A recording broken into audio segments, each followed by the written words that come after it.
Zeno's paradox. What is it?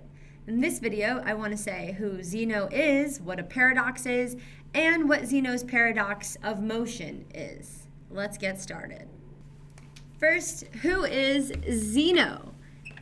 We don't actually know a lot about Zeno, and almost nothing is left to this day that he wrote himself. Much of what we know about Zeno is what we read in other works by other philosophers, such as Simplisticus and also Aristotle, and then later philosophers who read Aristotle writing about what Zeno had written.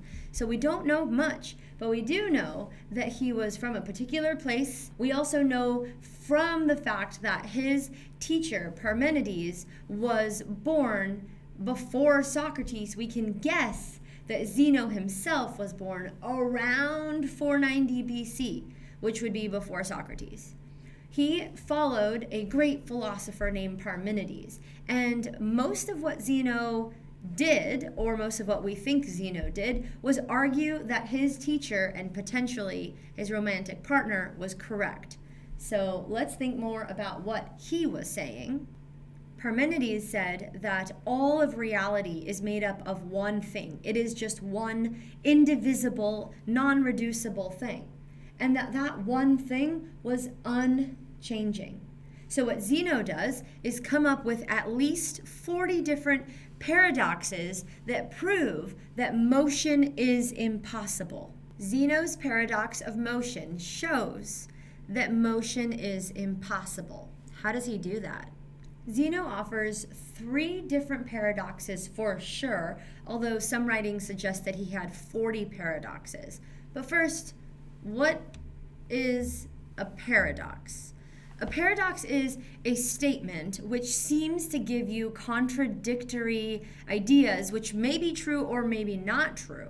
Statements like, if you're not doing enough work, maybe you should take a rest. If I need to be doing work, it sounds like a contradiction to tell me to take a rest. Well, it's a paradox. Maybe you're not working well because you're tired. So if you take a rest, you'll actually work efficiently. Now that's a statement, and it could be more than one, that seems like a contradiction, but it might be true. And these are 3 examples of statements which seem like contradictions, but might be true. And all 3 of these paradoxes that Zeno gives us are supposed to conclude that motion is impossible. The dichotomy paradox from Zeno. Let's say that you're here. This is going to be you. And you're trying to get here. This is going to be your goal. And Zeno is explaining that for you to get all the way over here, first, you need to go halfway. You need to divide the distance you need to travel to half. But wait, before you get here, you need to go halfway to divide the task in half. But wait, for you to get here, you first need to go halfway. So then you need to go here. And for you to go there, first you need to go halfway. So then you need to go here first. But before you go there, then you need to go here. And before you go there, then you need to go here. And before you go there, then you need to go here. It turns out that you will never get there because you'll never get there because you'll never get there because you can never get there because motion is impossible. The arrow paradox. Imagine that you were going to fling an arrow to some kind of goal. And of course, if you were to take a picture of the arrow when it was here, you would have a still arrow. Each moment is actually just a frozen image of the arrow. So it turns out that an arrow doesn't actually tread space because the flying arrow is just made up of a bunch of still moments. In any given moment in time, take time and freeze it, the arrow is not actually moving. Imagine that a really fast person, Achilles, is trying to catch a tortoise. And imagine that that's the tortoise.